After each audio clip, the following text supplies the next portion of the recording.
Hello dear student, in DPP1 the following doubts I am going to discuss. Question number 1 is doubt of many student. Question number 6 I am going to discuss. Question number 7, question number 8, 9, 10, 13 and 23. These are the doubts of the students which I am going to discuss.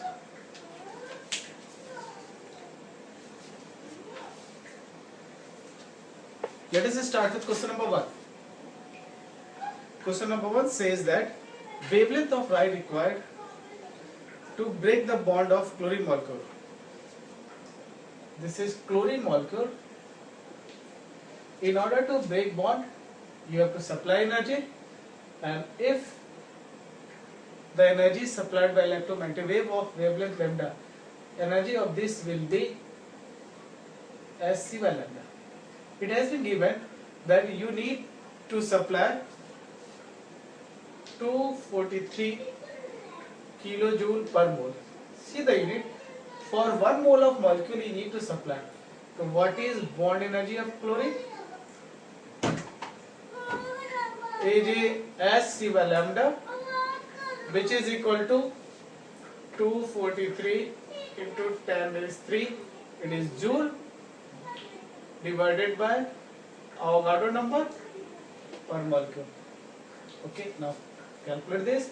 Sc upon lambda 6.63, 10 raised 34, C 3 into 10 raised 8, lambda 243, 10 raised 3, 6.023, 10 raised 30.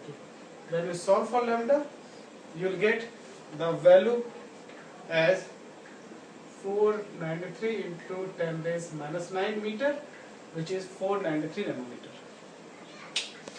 Next question is,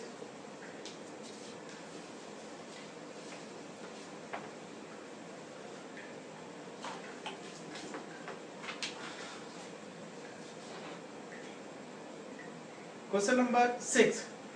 Question number 6 is the energy required to excite an electron from first to second orbit. See here, this is first orbit, second orbit, this is infinity. Now you need to supply how much of energy to excite electron from first to second orbit. Therefore we have to calculate E2 minus E1. What is it? Now the question, you have to write in terms of ionization energy. This is what? Now ionization energy is, what is ionization energy? It is E infinity minus E1. Therefore E infinity is 0 minus 13.6. Therefore it is just 13.6. Now if you calculate E2 divided this, so E2 will be 13.6 upon 4 minus 13.6. 13.6 is common. It is 1 minus 1 by 4. Therefore it is 13.6 into 2 by 3. This is ionization energy. Therefore it is 2/3 of ionization energy. That's why first to second. Next is question number 7.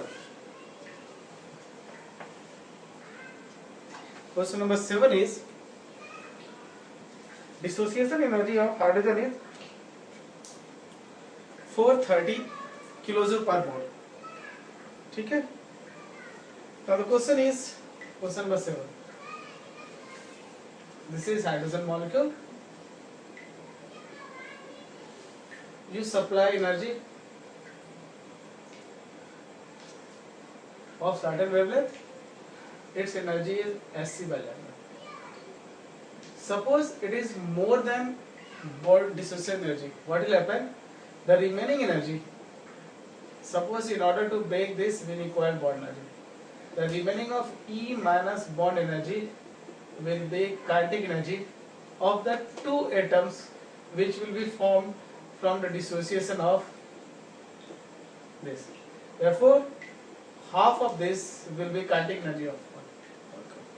Now the question is the fraction of incident energy which will be converted to kinetic energy. Okay, we have to find out what fraction will be converted into kinetic energy. Very simple. Suppose we supply energy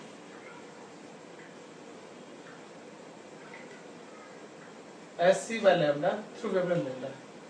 Bond is this. Whatever is the extra energy will be converted into kinetic energy. Therefore, kinetic energy is E minus bond energy, and the fraction of energy converted, this will be E1 minus bond energy upon energy. We can calculate this. H is 6.63 into 10 raised minus 34. C is 3 into 10 raised 8. Lambda is 254 nanometer. This is now bond energy is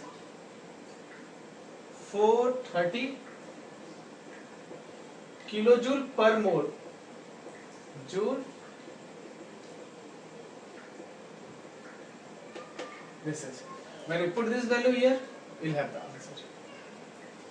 Next, which is not true with respect to cathode ray.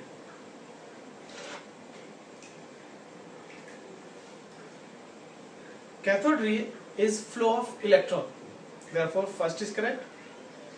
Since it is flow of electron, that is stream of charged particle, it is also correct. B is also correct. C, it moves with the speed of light. It's wrong because electron is not massless.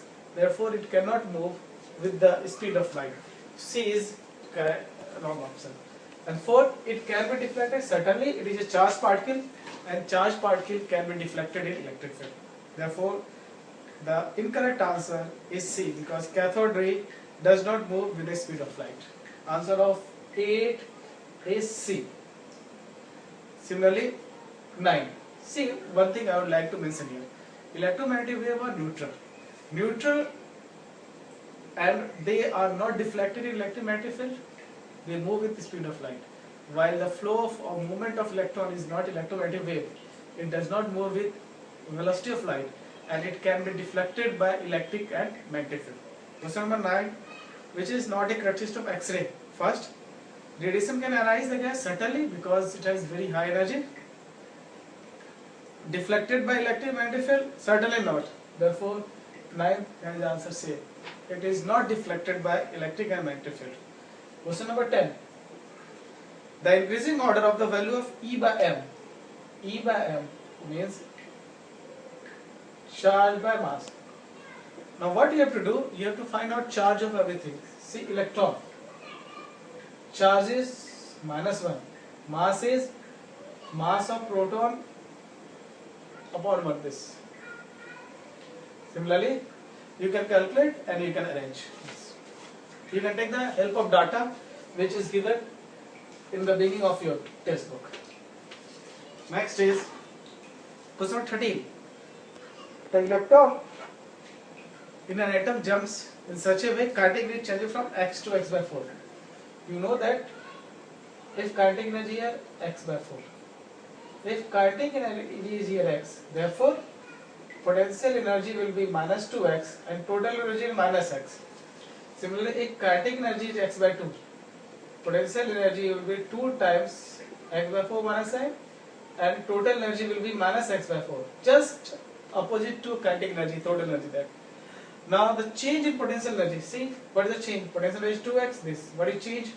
Final mass energy. Change in potential energy is minus 2x by 4 minus 2x. Therefore it is 2x 1 minus 4, 2x into 3 by 4. That's why it is 3x by 2 with positive sign. Now question number 23. Question number 23. Number of waves produced by electron in complete revolution nth orbit. For example, electron is present in first, second, third orbit. Very first, second, third orbit. In this orbit, electron will make 3 waves. 1, 2, 3. In fourth orbit, if this is n equal to 4, in fourth orbit, electron will make 4 waves. 2, 3, 4. That means in nth orbit, it will make n waves. Therefore, the correct answer is 8 for 23. That's all. Thank you. Tomorrow we'll meet in the class and discuss if there is any doubt or if something is not clear to you. Thank you. Thank you very much.